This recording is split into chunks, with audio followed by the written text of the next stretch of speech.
মেঘালয়ত অসম পঞ্জীয়নভুক্ত বাহনত আক্ৰমণৰ ঘটনাক কেন্দ্ৰ কৰি আজি যোৰাবাটত টেক্সি চালকসকলে বন্ধ পালন কৰিছে। हम लोग सब आपका टैक्सी ड्राइवर हैं। हम लोग जो बंद किया है, जो परसों को मेघालय में हम लोग गया था, तो हम लोग का गाड़ी खुद का गाड़ी सबका ग्लास टूटा दिया। ठीक है, इसलिए हम लोग बंद किया कि मेघालय सरकार भी अभी तक कुछ डिसीजन नहीं लिया, असम सरकार भी डिसीजन नहीं लिया।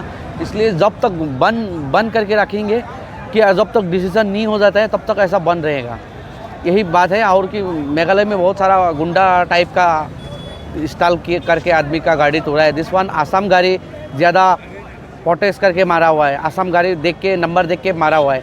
ऐसा नहीं करना चाहिए। दिस वन जो भी हुआ बहुत गलत हुआ, ये रॉन्ग हुआ।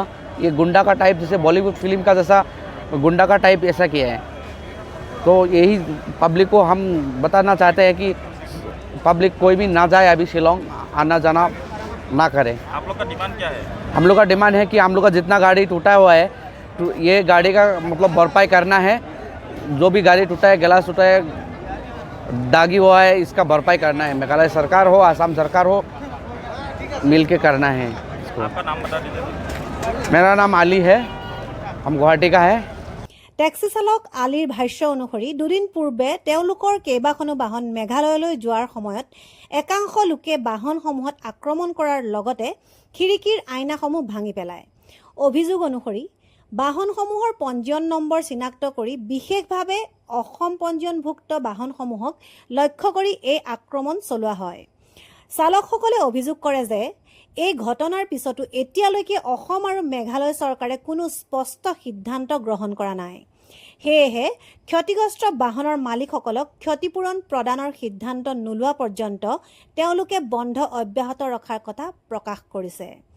চালকসকলৰ মূল দাবী হৈছে ভাঙি পেলোৱা গাড়ীৰ আইনাকে ধৰি অন্যান্য ক্ষয় ক্ষতিৰ বাবে ক্ষতিগ্ৰস্ত বাহনৰ মালিকসকলক ক্ষতিপূৰণ প্ৰদান কৰা।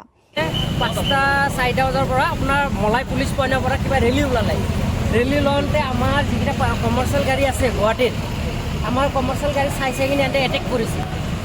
আৰু এইখন গাড়ীত ইন'ভা কিষ্টা চাই লওক আপোনালোকে কেনেকুৱা আপোনাৰ 7 বছৰৰ চলি এটা আছে, পুৰা মুখতে গ্লাছৰ পুৰা একদম স্ক্ৰেচ কৰি দিছে। আৰু গাড়ীত অলৰেডি আপুনি চাই লওক ডাঙৰ ডাঙৰ পাথৰ আছে, পাথৰৰ ভাঙিছে। তেওঁলোকে অসম আৰু মেঘালয় চৰকাৰক যৌথভাৱে বিষয়টো সমাধান কৰি ক্ষতিগ্ৰস্ত বাহনৰ মালিকসকলক ক্ষতিপূৰণ দিয়াৰ আহ্বান জনাইছে। ইয়াৰ লগতে পৰিস্থিতি স্বাভাৱিক নোহোৱা পৰ্যন্ত সাধাৰণ ৰাইজক শ্বিলঙলৈ অনাৱশ্যক যাত্ৰা নকৰিবলৈ আৰু অসম মেঘালয়ৰ মাজত অতিৰিক্ত যাতায়াতৰ পৰা বিৰত থাকিবলৈ আহ্বান জনাইছে টেক্সি চালকসকলে।